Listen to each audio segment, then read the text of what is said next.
yeah, starts to just like displaying like Nana Dzagnidze so yes, far, and winning let's just see one if against the Nana Dzagnidze would manage c4. to win this one too and go really in a sole then lead. she's going to be in sole lead. Yes, c4. Well, and yes, so far. Yes, and we can already see the pressure on Zhao Xue. I mean, Yes, on move four, yes, move she's four, she was already already shaking with a her, little bit with her shaky. head Yeah, that's hand. right. And look of Dzagnidze, you can see it's not moving. It's only now it's started to. She started to give some time away. Well, although.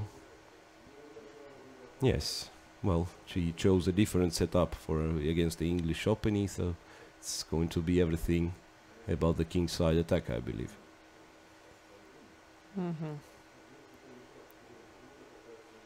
Well, so far, black simply develops. Queen d7. Well, I'm not quite sure. Queen d7, knight g5 might be played. b5. Well, b5 first, and then if you play, if you put the knight on e7, it's knight g5. So knight d8 at least. But still, knight g5 seems to take away the bishop. Yes, take away the bishop. Yes. Yeah, black should have played h6 beforehand before putting this. Knight d8, yes, and then knight g5 is indeed. No, but somehow white is not interested too much, it seems. In this bishop, yeah?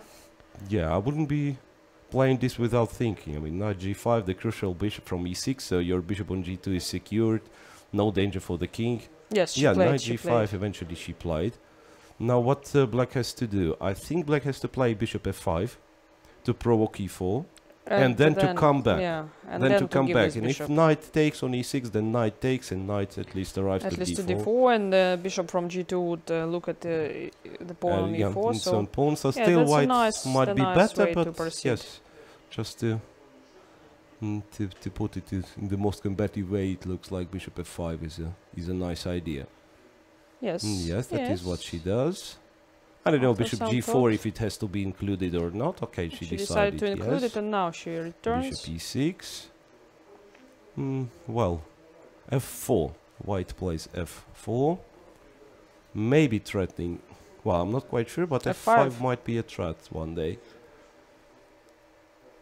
Still not a pleasant position for black.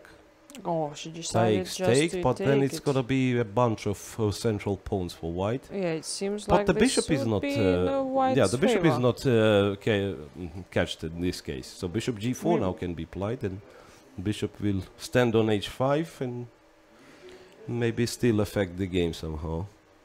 Well, no, but in fact it seems that white managed some edges. Yes, he's definitely. Well, knight h5 she decided to play to try to build her play on dark squares. So if now white take but white actually knight h5 was really unlucky. I mean, just giving away the. But c3 is also hanging. No, yeah, I mean I cannot understand what goes on in the game. I don't understand now. Yeah, I mean, why not to protect first? You know the knight. Yes, knight. Bishop c3. Of course, naturally. After a couple of minutes of hesitation, black simply took on a c3. Now it's going to be an extra pawn for black, in fact. So white has to take e6, Can it be that she just blundered this knight? I mean. Yeah, well, it looks like. Still, the game is not over. But, okay, let's try to take everything for... Okay, she should now take... no, d4. No, come on, it's too deep. Now bishop c4 and the other bishop escapes. It's going to be an extra piece. Now I don't. Now I really don't understand. Bishop I must c4, admit what is going on. Bishop a2. I mean, it's a bunch of material, extra material for black. So okay, white somehow wants to give mate, but yeah, white how? has to go for a desperate attack. I mean, I don't see any other chance. Rook h3 now. And but to say the truth, I don't understand why white did all this. I mean. She had absolutely fine position with some pressure in the center, and why she had to go for it. I really don't understand. She seems to be somehow lost here. No, I mean not at the board, but I mean she lost the track. Yeah. Yeah, rook h3, f6, and still it looks absolutely winning for black. Now let me count the material. It's a whole rook up. Black is. No, I don't. Oh, well, maybe it's not. I really don't yes, understand. Bishop b2. Well, it's. Just trying to take the bishop, but bishop a2, I guess. Okay. Yeah, maybe you know it's not that easy after all. It's yes, indeed, the rook up for black, but still some attacking chess. Okay, bishop a2. What to think but about? I'm pretty sure that with rook up, none is especially strong. Yeah, that's right. Queen e7. Yeah, she keeps finding the good moves. Queen e7, disturbing the knight on g5. Disturbing the knight on g5, and no, okay. And of course, I would also understand if Nana would just have few seconds on her clock, and then her opponent would try to, you know, to push on time. What a nice move Queen e7 was, because now after h4 there is no real danger for the knight on h5. So the h4 file is closed with white's pawn. Yeah. No, it's certainly winning. Yeah, it's certainly winning. So White did something really wrong, you know. Something really wrong here. Going to progress with 6 out of 6, huh?